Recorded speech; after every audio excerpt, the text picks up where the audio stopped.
Yes, Atkins is a great choice, and you can kind of determine a great choice by seeing the reaction of Senator Warren to his selection. She put out a letter to Atkins in advance of his confirmation hearing, but obviously he passed through, and we're hearing that he should be able to take office as soon as the end of this month, which will be fantastic.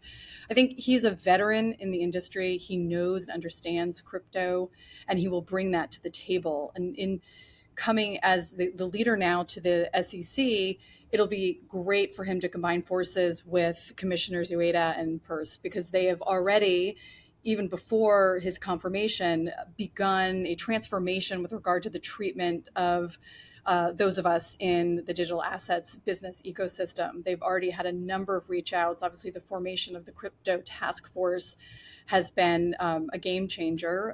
Peirce has been speaking with a number of us in the industry. She put out a list of questions.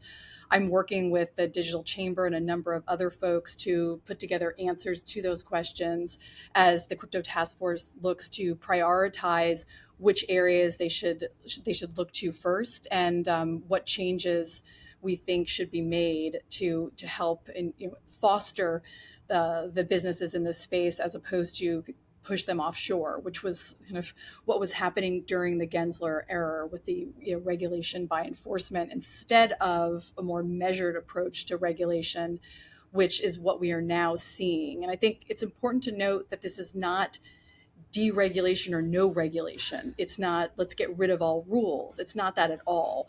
What it is a recognition that the prior construct of rules did not fit the digital asset space. I think the way Gensler used to say it was that the digital assets businesses were not actually engaging in these rules. But in the reality, there were a number of, if you just take like a basic example, take a form for a traditional finance firm and try to fill it out for one of these digital asset businesses. You needed to have new questions in order to be able to answer them, and you needed to have new information classifications. And I think that was recognized by both Ueda and Peirce in the past, but being in the minority, they weren't able to foster an agenda that allowed for more dialogue and rulemaking, as opposed to enforcement based on more of a traditional finance construct that wasn't working with these digital asset businesses.